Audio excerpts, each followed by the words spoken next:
There was exciting news in the sheds. Donald and Douglas told me that there's a new diesel running on the other railway. A high-speed train, what they said. What are high-speed trains? I hear that they are special trains that can travel very fast and long distance.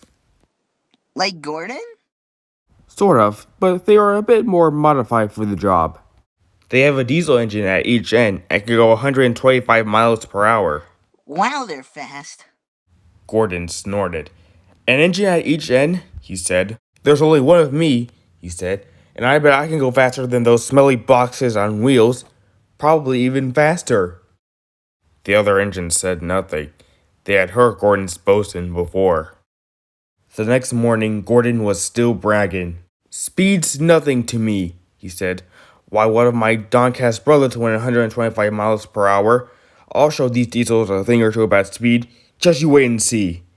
At last, Thomas lost patience. You're just jealous because even you can't go that fast. Gordon was furious. I too can't go that fast. I'll show you.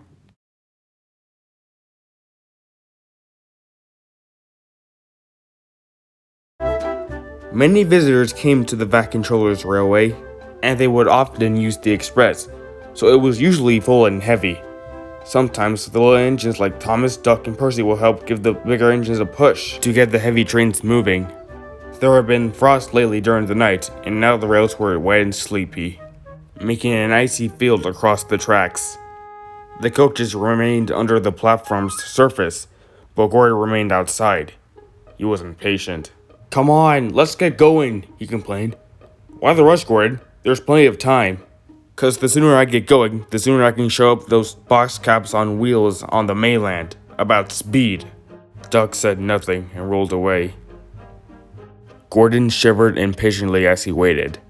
Finally, the guard blew his whistle, and then everything happened at once.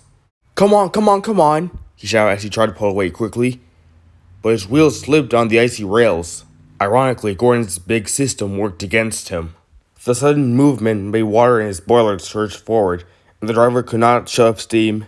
Gordon moved a yard and slithered to a standstill, held back by the heavy train. His wheels spun furiously, but neither Gordon or his train moved an inch. Help! Help! Gordon wailed desperately, but nobody could. Gordon's wheels spun and spun until his rods ached, but he could do nothing to stop them. His driver tried every trick he knew. An inspector came to stop Gordon, but to no avail. The Vac Controller came to see what the fuss was about.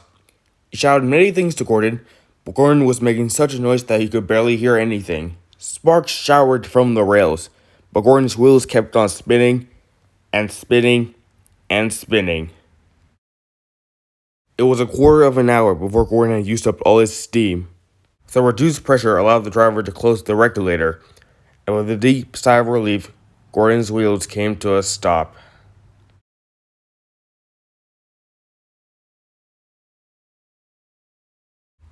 The silence was amazing. Donald and Douglas wasted no time arriving to take Gordon to the works. His wheels were worn out and had flat spots.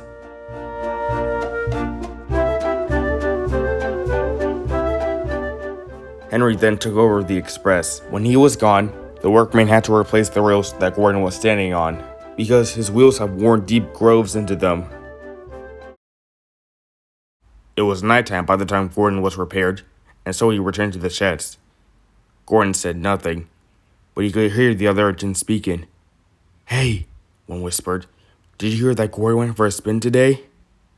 There was a quiet chuckle. Gordon seethed in silence. High-speed engines are well, whispered another, but Gordon should know by now that he's supposed to move his train too. Gordon snorted disgustingly, and with a gasp, the whispers subsided into silence. His idea, he thought, hadn't been such a good one after all. Don't you agree?